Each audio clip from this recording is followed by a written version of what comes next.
this dinosaur thing will run, which is cool because, you know, you don't have to worry about them trying to eat you for shooting them. Some of them, however, like this slime, will come right after you and will mess you up if you let them. Do not let them hit you. Seriously, do not let them. Good evening, space cowboys and space cowgirls. This is Zero, Fail Gaming, coming back to you with episode 2 of our survival Let's Play Empyrion Galactic Survival tutorial thing that we're doing here. We've set up our little base, we've got our survival constructor down, we grabbed a little bit of ore. We're crafting some stuff we're going to desperately need. As a matter of fact, while we're screwing around, we're going to queue up some extra stuff here. We're going to make 10 of these. Why not? 10 of these. We're going to make a bunch of everything else too. So let's do 2 of these. I'm kind of wondering if that's going to be enough. Let's do 2 of these, 2 of these, 2 of these. Oh, you were going to get shot there. Alright, we need the food anyway. So, part of this game is going to be the not starving. So, in order to do that, you need to take out your unbridled rage on the indigenous wildlife. Some of them, like this dinosaur thing, will run, which is cool because, you know, you don't have to worry about them trying to eat you for shooting them. Some of them, however, like this slime, will come right after you and will mess you up if you let them. Do not let them hit you. Seriously, do not let them hit you, especially early in the game if you can avoid it, because they tend to have things like poison and open wound. There are status effects in this game, like in 7 Days to Die and a couple other games if you've played them.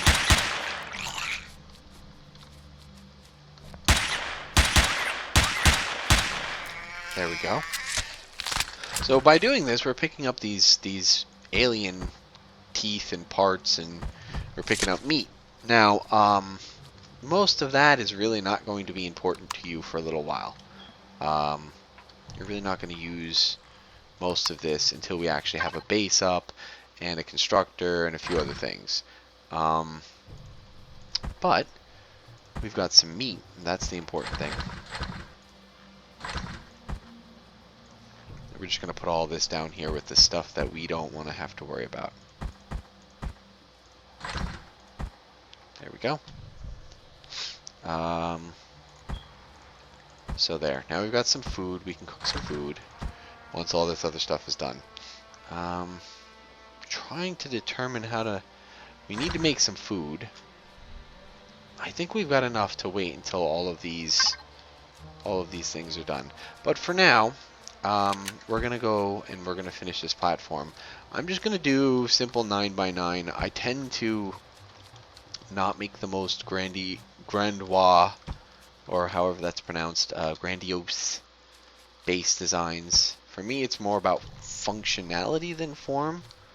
Like, don't get me wrong, I like being able to, you know, make it look like the freaking Taj Mahal, but it's not really important. The purpose of your base is to keep you defended. If it's not defensible, for starters, your base is useless. Doesn't matter how pretty it is. And honestly, like, it's pre-alpha, so I'm not doing any crazy builds, you know, for cosmetic effect, only to have, you know, in a month, like, oh, a new, you know, build came out, you have to wipe the map. And people tend to rage out over that, and I don't understand why those types of people play pre-alpha games, honestly. Like, the point of the game is to help them test. It's not there for you to enjoy and have fun, and I mean, you should be able to have fun and you should be enjoying it, but that's not the purpose. That's not the purpose of the game. It's still being developed, features are being added, bugs are being worked out, and if you're gonna, you know, get the game and then complain that, you know, testing stuff has to happen, or that you have to, you know, install a new build or something like that, like, you've obviously never had a job as a tester, at the very least. So this is the O2 generator.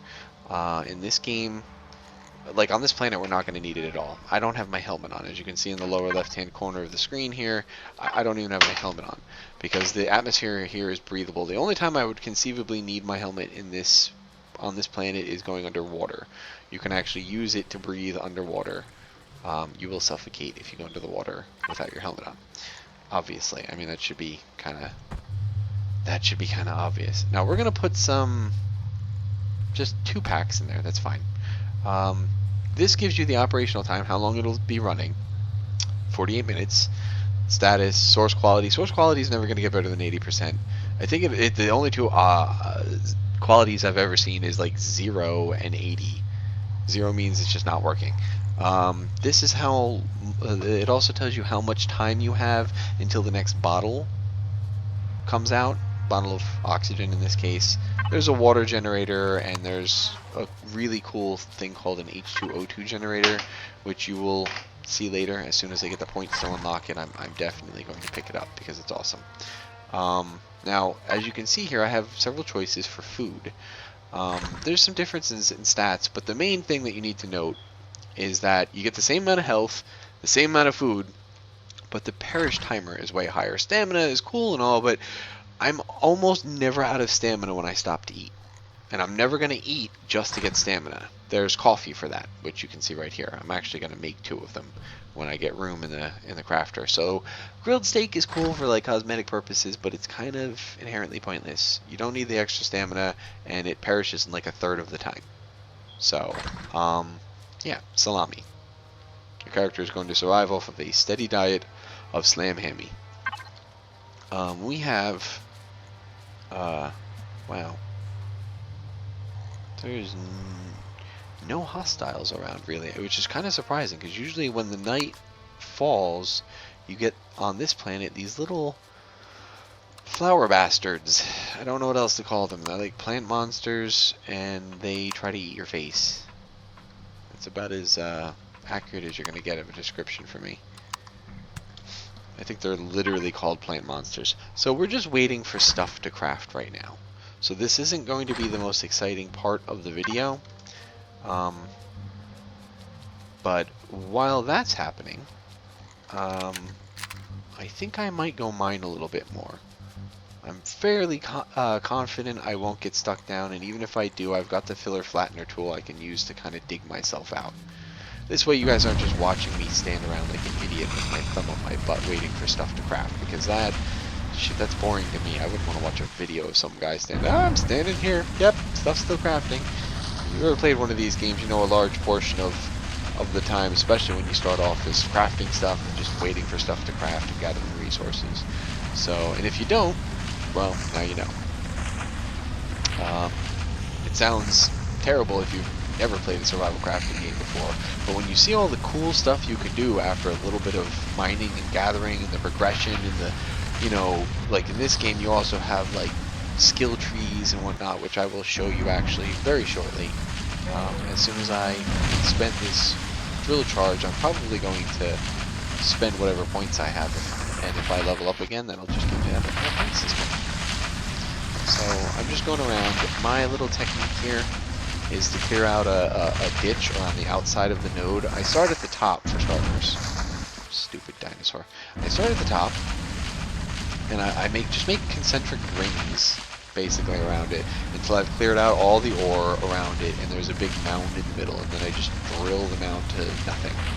It's a really good way to do things. It kind of leaves you in a ditch at the bottom if you're not careful, but like I said, don't use your last drill charge and you'll be fine. Which I say as I'm using my last drill charge. The irony is palpable. I'm aware of the hypocrisy in that statement, especially during this exact segment. But, you know, whatever. It's fine. Like I said, I'm going to go back and probably make more drill charges as soon as that crafting queue clears up. It's full right now, and I need something to do so I don't, you know, gouge my eyes out with a pencil or something while I'm waiting. I'm going to keep one of these tools out because that actually gives me light. This is a cool little flashlight on the tip of this thing, which is absolutely imperative for mining, especially when it's dark out.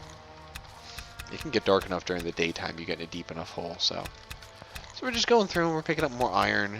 I mean, you've seen how much I have back at the base, and if you don't actually play this game, you're probably like, dude, you've got an insane... Yeah, no, it's trust me, the more you get, the earlier, the less you're going to have to worry about getting later when you want to build nice things. And there are plenty of nice things to build. Now, I'm listening for that chittering sound. It sounds, I don't know, like a cracked out chipmunk or something. But that's the sound of the plant monster. And it's going to come and, I don't know, eat you. It's going to come and hump your face. So here's some more blocks. While we're waiting, we're just going to pick these up. Let's see, how far am I through my level? Level 4. I have 45 points to unlock. So as you can see, we've got our tabs here. Decoration blocks. This is for capital vessels. Don't worry about this right now. Not at level 4. Wait until you're like level 10 or something, or you've got a bunch of stuff. Like, spend a couple of days mining and crafting and building stuff, and you will see how quickly you level up. You'll have plenty of points to get capital vessel stuff. The first important things that you're going to need, I would probably start by checking the base. Probably going to want, we can't get any of the good stuff. Like, there's the cannon turret. It's kind of useless without the ammo box. Which, yeah, there you go. Oh, I can actually get the ammo box. How about that? So we're going to go here. We're going to unlock the cargo box. We're going to unlock the O2 generator. We're going to unlock the ammo box, cargo box, water generator, O2 generator. That should be good. I've blew a whole bunch of points there. Go to tools. Now you always want to save at least 3 points. This remove and repair tool is amazing in the beginning of the game. And this assault rifle. People tend to underestimate this. Even in later game, this remains a pretty decent high DPS viable weapon. Decent mid and close range weapon. So get this. As soon as you get the parts for it, craft it. This thing's awesome, especially for defending your base and helping assault things early on. Now I have 24 points left. Now I've gotten everything I can get in miscellaneous. I don't need an O2 station, so forget about that. I could get the cannon turret, or I could pick up some of this hover vessel stuff. Now, I'm probably going to go with the hover vessel stuff, because in order to explore the planet, especially at a low level, having the hover vessel stuff is really, really helpful. So we're going to pick the hover engine. We're going to get just like the basic stuff. We need the generator, we need the fuel tank. Let's see, we need an RCS unit or it won't turn. We need a cockpit.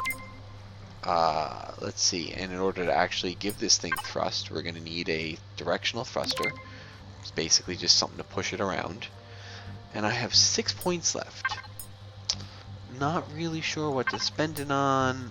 Kind of thinking about saving it. Yeah, I might just save the 6 points. You know what? We're going to get this cannon turret, since we got the small ammo box. That'll allow me to make the cannon turret required to actually put ammo in the base. It's actually kind of shared. Long story short, you can put like 6 guns on your base, and none of them will fire without an ammo box, but all of those guns will share any ammo boxes attached to your base. So we're going to go here, and we're going to finish building our base. Now, I think I've got 9 and 9 here, which is awesome. Yeah, there we go. Okay. So there is the starter to our base. I'm probably gonna make it. You know what? Yeah, we're gonna do the 10th one because this is where the wall's gonna go on this one. I love this dragon place functionality. This is way too cool. I can't tell you how annoying it is going click, click, click, click, and just placing one block at a time. So many other games do exactly that. I mean, the system's a little buggy, but, you know, Much faster. So let's check on our stamina and food.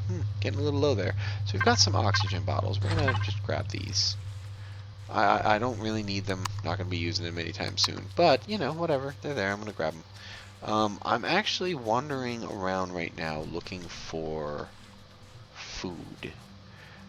And by food, I don't mean like you're going to find a steak on the ground. I mean, there are these little plants called corn dogs that you can pick up early in the game. Or, you know, any time in the game. Here we go. Key to pick up corn dogs. When you don't have any food and you're starving, like if you get stranded somewhere, those things are lifesavers. But for right now, I'm only grabbing it because I need to buy a little bit of time for what I'm crafting to finish. Actually crafting. And you get some experience. Say I got 20 XP for picking that up. So loot everything. Loot everything, pick stuff up even if you don't think you're going to need it. See? There you go, 20 XP. Not a huge deal, but it will help you out early game, get started. And the alien plasma especially is going to be something you're going to want a lot of. Because you're going to go through it pretty quickly at some point. Even if you don't, really, it can't hurt having extras. So that's what we're doing. We're going through and we're just making sure we've got all the crap we need. I know it seems like I've been waiting an excessive amount of time here, but we need parts to make all of these items here. The next tier up is going to be to make the large constructor, so we're not using the small one. But in order to power that, we need a generator, and in order to have fuel for the generator, we need a fuel tank. So we need to make these 3 things. So I know I'm going to need, what, like 4 computers. That's going to be fun. So we'll put in 4 computers. Let's see, what else do we need? We need 2 motors, a reactor core, and 2 capacitors.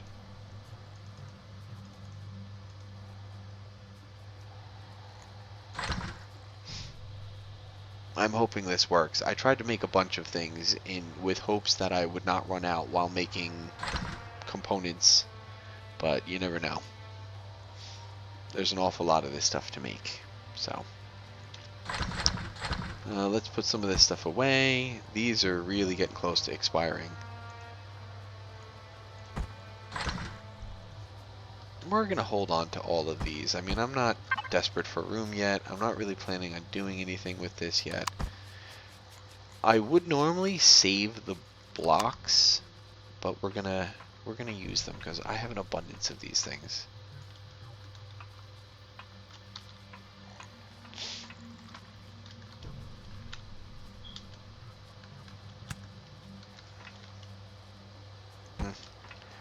I was going to show you the other functionality with this, but let's see if I can do it this way.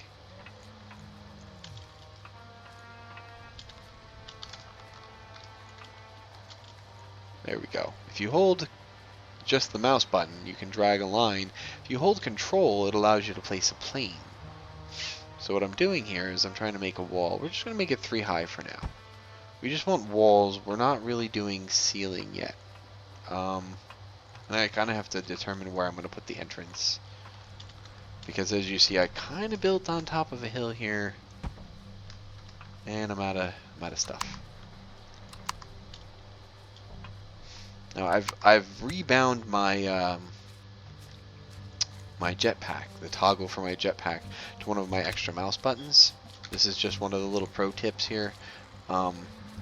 Because it makes it easier to switch, and B, you can kind of switch on the fly, whereas hitting J requires you to kind of like move one of your hands, either the movement hands or the mouse hand, one or the other. So yeah, this way you can do this. With the jetpack off, you can run. With the jetpack on, you can't. But here's a trick. If you're running already, jump, switch your jetpack on, you maintain the jump velocity. So you're already going at or the running velocity, I'm sorry. So you're already running, and then you just use your jetpack to kind of coast along effortlessly. So it's basically like free stamina. since the jetpack recharges, it seems like a good waste of infinite jetpack fuel, basically. So this kind of helps you cover long distances, especially early game or even late game. Honestly, if you're out on a planet and you need to get back quickly, and your hover vehicle or small vessel or something's destroyed, and you have to go on foot. Well, this will allow you to cover distance much faster, and in some cases it even allows you to like literally sail clear over bodies of water. This one's really not, there's really no point here that's thin enough for me to display, but I mean you can see how much distance you can cover here. Like I made it that far from my base in one of those little jetpack jumps that I did. So you can see the advantages there.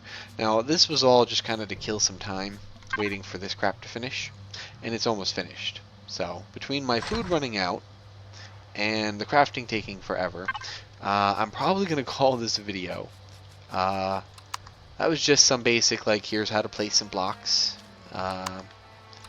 You know, how to place your core and all that other stuff. We showed you how to basically get started before. So a little bit more mining. We will cover some slightly more advanced stuff next video.